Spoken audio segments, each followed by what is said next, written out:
living in a cluttered and disorganized home? Well, fear not, because today I'm going to share with you 5 simple tips on how you can declutter your home in just one day. I used to be the messiest person in the whole entire world, and by the grace of God and the help of the Fly Lady system, I have been able to overcome that. And I'm going to share some of these tips with you.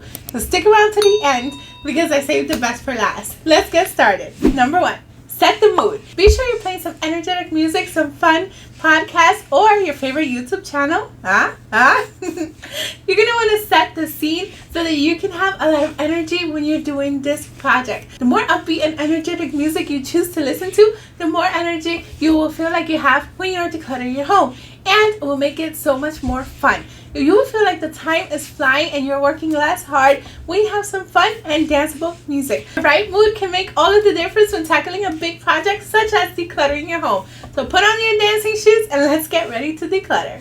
Next, tackle one room at a time. I'm not a huge fan of doing the whole home in one day, but desperate times call for desperate measures. So if you do have to do this, be sure to start one room at a time, because that way, if you have to stop, your whole home is not an explosion of clutter. Start with the room that is bothering you the most, and let's get started right there. Not only will you not have the rest of your home being extremely cluttered, but you will also feel a huge sense of accomplishment when you get that room done. And not to mention, when the rest of your home feels super overwhelming, you can always go to that one room and feel so inspired. And if you did it before, you can certainly do it again. Next, we're going to implement the 4-box method. You're going to want a box for donate, another one to trash, another one to keep, and another one to sell. If you don't have 4 boxes, don't worry. Just use whatever you have lying around. You can use a bag for the trash if it helps, and a laundry hamper for the things that you want to keep. Make it as easy as possible so that you can keep track of what you're doing. If your trash is already in a bag, it's actually even easier to take it out to the garbage bin. So fear not if you don't have 4 boxes.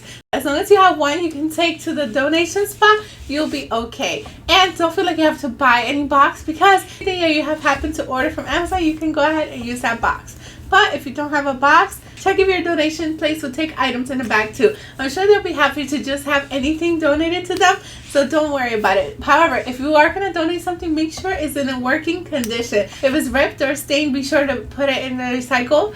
They'll make use of it when they recycle that process, but please do not donate things like that, because it does make it harder and more work for everyone. Next, if you want to declutter your home in just one day, you have to be ruthless. If you haven't worn something in a year, be sure to donate it. Go through each room of your home and check anything that you haven't used. I always say the more stuff you have, the more you have to manage, and less time you have to do the things that you love or be with our loved ones. So be ruthless. If something else you feel like you regret, you can always go back to the donation spot and get it from there. But it will be a lot worse to have your home so full of clutter that you accidentally buy another pair of scissors because you didn't realize you already owned one.